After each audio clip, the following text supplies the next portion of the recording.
शुरुआत होती है मेन कैरेक्टर चार्ली को दिखाने से, जो प्रोफेसर है और बच्चों को इंग्लिश पढ़ाता है, ऑनलाइन क्लासेस देता है, लेकिन हमेशा वो अपना कैमरा बंद रखता है क्योंकि वो जानता है कि अगर लोगों ने मेरी शक्ल और जिस्म देख लिया तो सब डर जाएंगे, क्योंकि उस बेचारे का वजन काफी बढ़ गया था। और आज भी जब वो क्लास दे रहा था तो अचानक उसे दिल का दौरा पड़ता है। उसे लगता है कि मेरे मरने का टाइम आ गया है, इसीलिए पास रखे हुए कागज को उठाता है जिस पर एक ऐसी मजमून लिखा हुआ था और उसे पढ़ने लगता है। तभी बाहर से एक लड़का अंदर आता है। वो कुछ कहता उससे पहले ही चार्ली उसके हाथ में वो ऐसी देकर कहता है कि इसे जोर जोर से पढ़ो। तो वो लड़का भी बिना सोचे समझी पढ़ना शुरू कर देता है। हालांकि चार्ली को लग रहा था कि वो मरने वाला है, पर वो शांत हो गया था। दिल की धड़कनें भी ठीक हो गई थी। उस लड़की से पूछता है कि तुम कौन हो। वो बताता है मैं चर्च की तरफ से आया हूँ, एक प्रीस्ट हूँ और गॉड की मैसेज हर घर में पहुँचाता हूँ। और वैसे ये बताएं आपने मुझे ये ऐसी पढ़ने को क्यों कहा। चार्ली जवाब देता है कि ये एक काफी अच्छा और मेरा पसंदीदा ऐसे है। मुझे लगा मैं मरने वाला हूँ तो आखिरी बार सुनना चाह रहा था बस। उनकी बातें चल ही रही थी कि तब यहाँ एक औरत आती है जो चार्ली की दोस्त है और यही उसकी देखभाल भी करती है। आते ही वो उसका चेकअप करने लगती है, जिसमें चार्ली का ब्लड प्रेशर काफी बढ़ा हुआ था। वो टेंशन में आ जाती है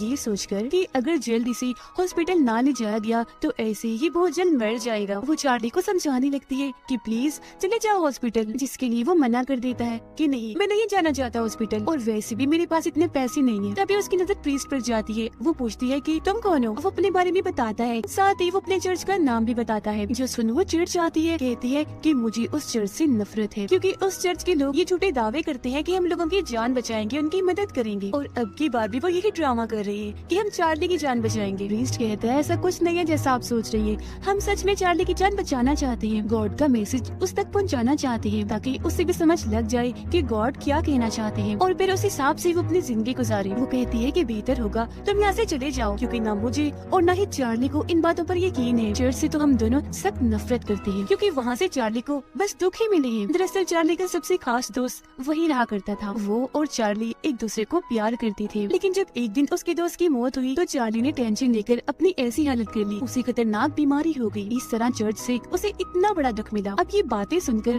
प्रीस्ट वहाँ से चला जाता है। उसकी दोस्त बहुत जल्द उसे समझ लग जाती है कि चार्ली को भूख लगी है, तो वो उसके लिए चिकन से भरी हुई बकेट लाती है जो उसे बहुत पसंद थी और मजे लेकर वो उसे खाने लगता है। ऐसे ही रात हो जाती है। आधी रात को भी फिर चार्ली वो ऐसे पड़ता है और फिर कपड़े उतार कर अपनी वॉकर लेकर कमरे की तरफ जाने लगता है। अब यहाँ हम पहली बार उसके जिस्म को देखते हैं जो काफी बड़ा है और हर जगह से फैला हुआ है, जिस वजह से उसे चलने फिरने यहाँ तक कि सांस लेने में भी मुश्किल हो रही है। वो जैसे बिस्तर पर लेटता है हम उसकी आंखें लेकर समझ जाते हैं कि वो कितना दर्द में है। अगली सुबह जब वो जागता है तो इंटरनेट पर सबसे पहले अपनी बीमारी के बारे में सर्च करता है। सारी चीजों को पढ़ के वो जान गया था कि मैं बस कुछ दिनों का ही मेहमान हूँ, लेकिन फिर भी नुकसानदेह चीजें खाने से बाज नहीं आता। दराज से चॉकलेट निकाल कर खाने लगता है, मगर अच्छे काम भी वो नहीं छोड़ता, जैसे कि साफ सुथरा रहने के लिए शेव करता है और चिड़ियों के लिए खाना डालता है। ये सब करने के बाद अपनी जगह पे आके बैठ गया था। तभी दरवाजा खोलकर एक लड़की अंदर आती है जो दरअसल उसकी बेटी थी। इसका नाम एली था। एली जब 8 साल की थी तो चार्ली ने अपनी वाइफ और बेटी को छोड़ दिया क्योंकि वो अपने दोस्त के साथ रहना पसंद करता था, अपनी वाइफ के साथ जरा भी खुश नहीं था। और बस तभी से उसकी बेटी उससे नफरत करती है, उसे देखना तक नहीं चाहती क्योंकि बार बार उसे इस बात का एहसास होता है कि मेरे डैड ने हमें तब छोड़ा जब हमें उनकी सख्त जरूरत थी। लेकिन कभी कभी वो यहाँ आती है और हर बार अपने डैड से बदतमीजी से बात करती है, मगर चार्ली कभी उसकी बात का बुरा नहीं मानता। आज भी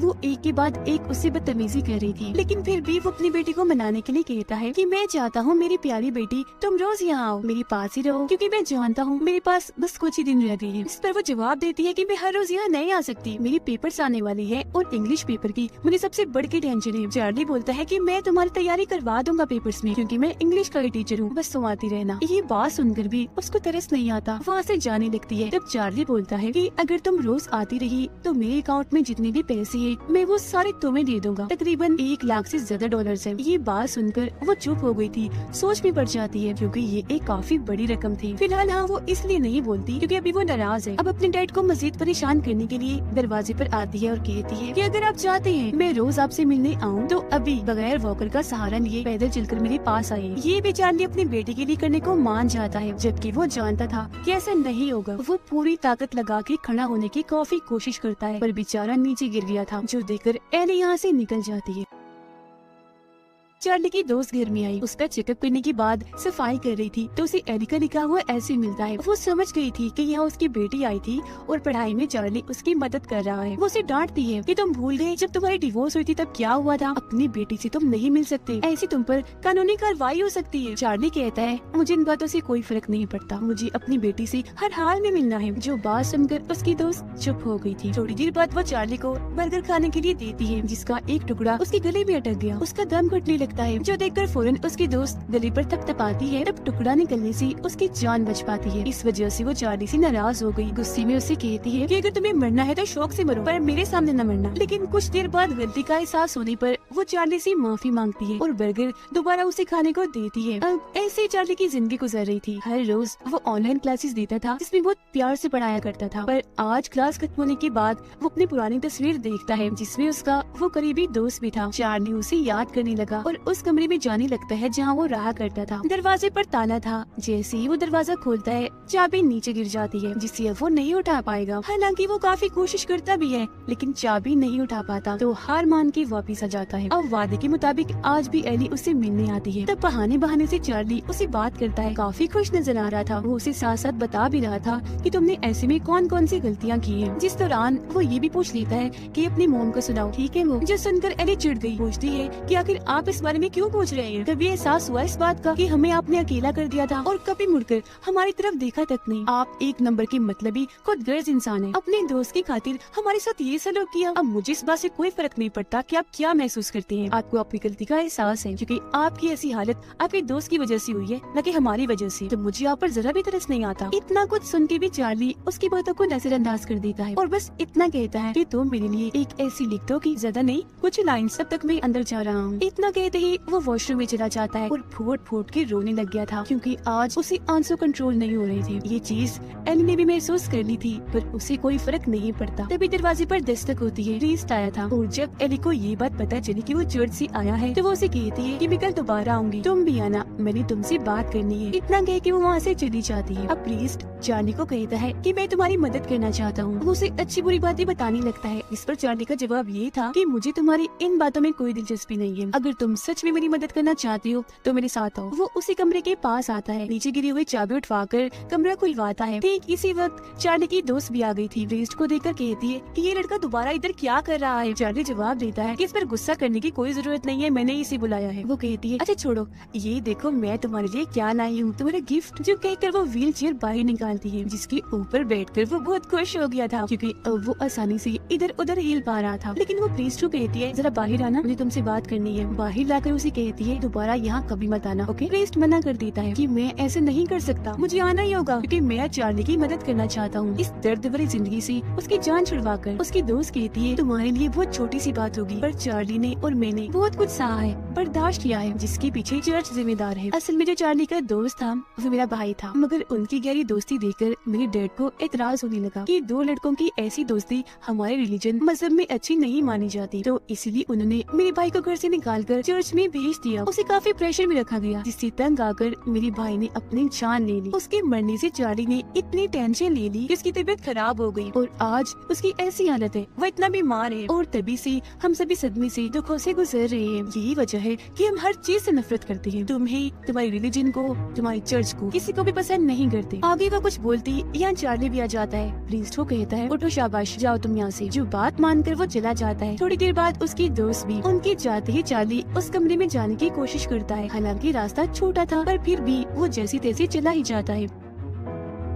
अपनी पुरानी चीजें देखकर अपनी दोस्त को याद करने लगा था। काफी जज्बाती हो जाता है। चार्ली को यहाँ एक कॉपी मिलती है जिस पर एली ने ऐसे लिखा था, लेकिन उसने बस 3 लाइनें ही लिखी थी। वो भी पढ़ के चार्ली बहुत खुश हो जाता है क्योंकि अपनी बेटी में वो अपनी झलक देखता है। इस बारे में वो इतना सोचता है कि हंसने लगता है। हंसते हुए ही उसे दोबारा से दिल का दौरा पड़ता है, लेकिन जैसी तैसी वो खुद को संभाल ही लेता है। अगली सुबह दोबारा एली आती है। चार्ली उसे कहता है कि आज मैं अपनी बेटी से अपने दिल की बात करना चाहता हूँ। एली गुस्से में कहती है पर मैं आपसे कोई बात करना नहीं चाहती। आप मुझे ये बताएं कि जब मैं छोटी थी तब आपको जरा भी ख्याल नहीं आया हमारा बात करना, मिलना, सब कुछ बंद कर दिया, मुझे जान सकती हूँ? चार्ली जवाब देता है कि अपने दोस्त से इतना करीब होने की वजह से सब मुझसे नफरत करने लगे। यही वजह थी कि मैं तुमसे नहीं मिला, क्योंकि इस चीज का तुम पर भी बुरा असर पड़ सकता था। फौरन एली बोल पड़ती है, अच्छा छोड़ो इन बातों को, मैं सैंडविच बनाने लगी हूँ, बताएं खाएंगे? तब चार्ली खुशी खुशी मान जाता है कि मेरी बेटी मेरे लिए अपने हाथों से सैंडविच बना रही है। लेकिन सैंडविच खाते ही वो गहरी नींद में सो जाता है। और अब जैसे एली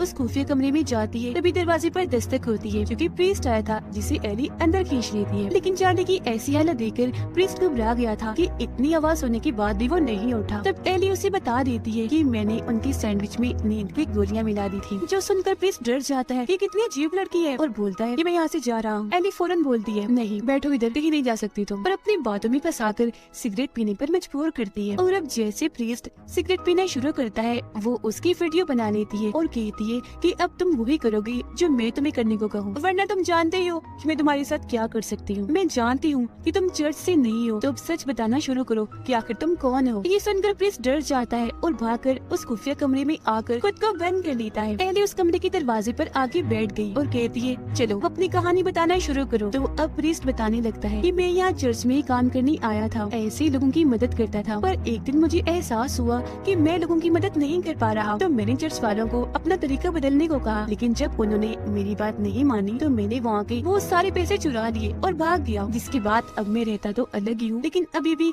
लोगों की मदद ही कर रहा हूँ। वो ये सारी बातें बता तो रहा था, पर ये नहीं जानता था कि एली उसकी ये सारी बातें अपने मोबाइल पर रिकॉर्ड कर रही है। फिर दरवाजा एक बार फिर बजता है। ये दोनों जब बाहर चेक करने जाती हैं तो देखती हैं कि चार्ली की दोस्त अपने साथ चार्ली की वाइफ को लाई है। उसकी दोस्त चार्ली को होश में लाने की कोशिश करती है, मगर जब वो नहीं आता तो एली सच बता ही देती है कि मैंने दरअसल इनके सैंडविच में नींद की गोलियां मिला दी थी। जो सुनकर उसकी दोस्त ऑक्सीजन की मदद से उसे होश में लाने लगी थी। मगर एली की इस हरकत पर दोनों को काफी गुस्सा आ रहा था। लेकिन चार्ली की वाइफ उसकी दोस्त को चार्ली के इतना करीब देखकर उस पर गुस्सा करने लगती है। कहती है कि तुम पैसों की लालच में ये सब कर रही हो, रोज यहाँ आकर चार्ली की खिदमत करती हो ताकि उसके सारे पैसे तुम्हें मिल जाएं। जिस पर चार्ली की दोस्त जवाब देती है कि नहीं तो ऐसा तो कुछ नहीं है, ये मेरा दोस्त है इसलिए सब करती हूँ, और वैसे भी इसके पास कोई पैसे नहीं है। जिससे उसकी वाइफ कहती है कि मुझे लगता है तुम इस बारे में नहीं जानती, चार्ली के पास लाखों में डॉलर्स हैं। जो सुनकर उसकी दोस्त चार्ली पर गुस्सा करने लगती है कि तुम्हारे पास इतने पैसे हैं मगर तुम फिर भी अपनी जिंदगी गुर्बत में गुजार रहे हो, अजीब हो, पैसों का कहकर हॉस्पिटल भी नहीं जाते और मेरा जरा भी एहसास नहीं तुम्हें, रुपया रुपया जोड़कर मैं तुम्हारे लिए चीजें लाती हूँ। इतना कहते हैं गुस्से में वो यहाँ से चली जाती है। अब एली चार्ली से दोबारा बदतमीजी करने लगी थी, इसलिए उसकी मॉम डांट कर उसे वहाँ से भगा देती है और चार्ली को बताती है कि मैंने जानबूझ के एली को तुमसे मिलने नहीं दिया क्योंकि वो बहुत ही बुरी है, वो इस कदर जालिमाना है कि उस वक्त अगर तुम इसे मिलती तो शायद तुम्हें ये मार ही देती। चार्ली जवाब देता है, मैं नहीं मानता, वो मेरी बहुत ही प्यारी बेटी है। ये बात सुनकर उसकी वाइफ चार्ली को एली की इंटरनेट प्रोफाइल दिखाती है, जिसमें एली ने अपने ही डैड की तस्वीरें इंटरनेट पर डाली हुई थी और काफी मजाक बनाया हुआ था। जिसके बाद ये दोनों अपने पुराने वक्त को याद करने लगती है कि हम एक साथ कितने खुश रहा करते थे। चार्ली बोलता है, मैं मरने से पहले अपनी बेटी के लिए कुछ करना चाहता हूँ, मेरे अकाउंट में जितने भी पैसे हैं मैं वो सारे एली को दे दूंगा। उसकी वाइफ मना करती है कि मत करना, ऐसा गलत करोगे क्योंकि वो और बिगड़ जाएगी। इतना कह के वो चली जाती है। तभी चार्ली का पिज्जा भी आ गया था और आज वो खुद बाहर जाता है पिज्जा लेने। डिलीवरी बॉय जैसे चार्ली को देखता है डर के फौरन भाग जाता है। इस बात से उसे इतना गुस्सा आ गया था कि अंदर आकर वो गुस्से में पिज्जा खाने लगता है, फिर चॉकलेट्स टॉफियां खाता है, साथ ही फ्रिज में पड़ी सभी चीजें खाने लगता है, जिस वजह से उसको उल्टियां भी लग जाती है। यहाँ उसकी दोस्त आती है जो चार्ली को कहती है कि मैं जानती हूँ तुम अपना इलाज करवा सकती थी पर जानबूझ के नहीं करवाया क्योंकि तुम खुद को सजा देना चाहती थी। मेरे लिए कितने दुख की बात है, पहले मेरा भाई छोड़ के चला गया और आज तुम जा रहे हो। क्योंकि चार्ली की हालत खराब हो रही थी, वो अपनी आखिरी सांसें गिन रहा था, लेकिन अभी भी वो हॉस्पिटल जाना नहीं चाहता। वो फिर चार्ली के गले मिलकर दुखी होते हुए यहाँ से जाने लगती है। तभी गुस्से में यहाँ एली आती है और कहती है, डैड ये क्या किया आपने, मुझे ठीक से नहीं पढ़ाया, मैं फिर फेल हो गई, जो शायद ऐसे की वजह से हुआ, वो आपने मुझे गलत लिख के दिया होगा। चार्ली जवाब देता है, बेटा एक बार जरा इस ऐसे को गौर से पढ़ो। और अब जैसे एली उसे पढ़ने लगती है, चार्ली उसे जज्बाती होते हुए बताता है कि जब तुम चौथी क्लास में थी ये ऐसे तुमने तब लिखा था, तुम बहुत खास हो, बुरे नहीं हो, और अब बंद करो खुद को सजा देना और दूसरों की नजर में खुद को गलत साबित करना, और मैं जानता हूँ तुम आगे जाके बहुत कामयाब होगी, मुझे तुम पर भरोसा भी है और गर्व भी। उसकी ये बातें सुनकर एली भी रोने लगती है और कहती है, डैड आप खुद के साथ क्या कर रहे हैं, आपको हॉस्पिटल जाना चाहिए। चार्ली दुखी होते हुए बोलता है, नहीं मेरा टाइम आ चुका है। अब ये बात सुनकर एली फूट फूट कर रोने लगती है। चार्ली उसे कहता है, मेरी प्यारी बेटी आखिरी बार मुझे ऐसी पढ़ के सुना दो ना। तो अब जैसे वो ऐसे पढ़ने लगी थी, चार्ली अपनी पूरी ताकत इकट्ठा करने लगता है और वो उठ खड़ा होता है और अपने पैरों से चल के उसके पास जाना रोने लगता है। एली भी ऐसे पढ़ते पढ़ते उसके पास आ रही थी और फिर उसकी मुस्कुराहट के साथ ही चार्ली की मौत हो जाती है। उसकी आत्मा सीधा हेवन यानी जन्नत में गई थी, जहाँ वो खुश था, आराम से जिंदगी गुजार रहा था। और इसी के साथ चार्ली की दुख भरी कहानी इधर ही खत्म हो जाती है।